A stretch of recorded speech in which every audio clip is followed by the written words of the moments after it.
After an amazing and historic health freedom conference this weekend, I want to talk about defending our littlest humans.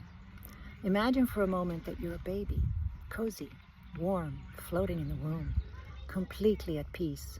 You're working hard, growing organs, developing tiny fingers, perfecting your first kicks, and then, without warning, bam, someone wants to inject you with something you never asked for, don't understand, and can't say no to. Not exactly the welcome to the world you were expecting, right? Hi, I'm Brigitte Lauren,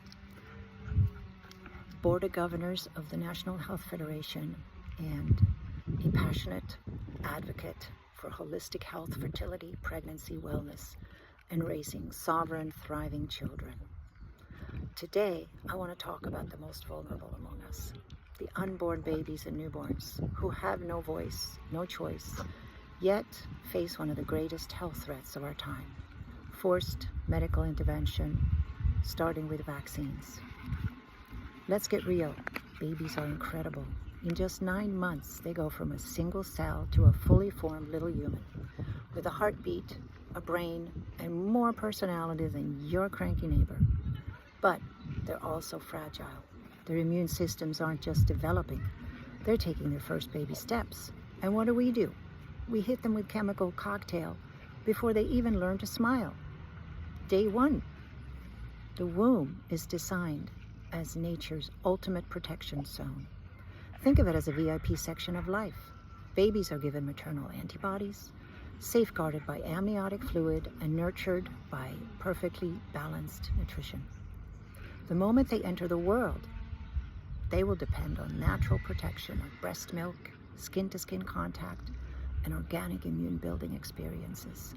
Yet, from day one, they're targeted by a system that sees them not as the precious souls, but as tiny pincushions for profit. Now, let's talk about something truly ironic. Babies have more legal protection against getting a bad haircut than they do against receiving a medical injection they don't need.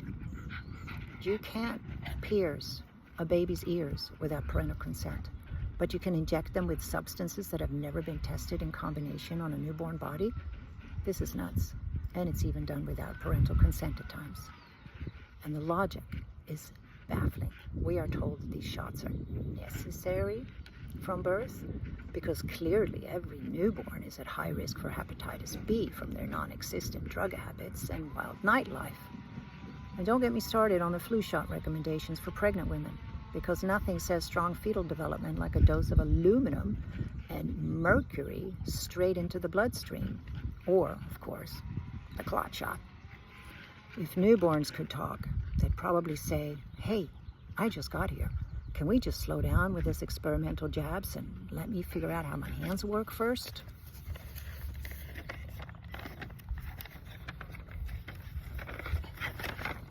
So, what's the solution? It starts with us. Parents are the first and most important defenders of a child's right to health freedom. If they can't say so, we have to say it for them. We have to demand informed consent, fight against coercive medical practices, and reclaim our power to raise healthy, naturally resilient children. The best defense is knowledge, and the best offense is a strong, united community of parents who refuse to be bullied. The system might think they own our babies, but last I checked, no government, no pharmaceutical company, and no doctor has a greater claim to a child than the mother who carried them and the father who protects them. At the end of the day, this is about more than just vaccines. It's about preserving the sacred right of every human being to make choices about their own health from their first breath onward or before. If freedom starts at birth or conception, then we must be the ones to protect it. We are not just raising children. We are raising the next generation of free thinkers, warriors for truth, and protectors of health sovereignty, and grandparents. So let's make a promise today.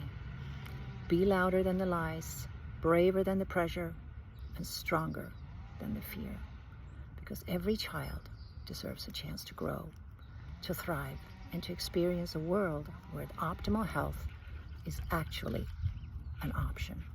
If our babies could thank us, they probably would, right after they figure out how to talk. Fertility is down 60% in the last 5 or 6 decades. This is because of vaccines. So to make America fertile again, it starts with our children. Please follow, subscribe, like, share, and support my channel. Thank you.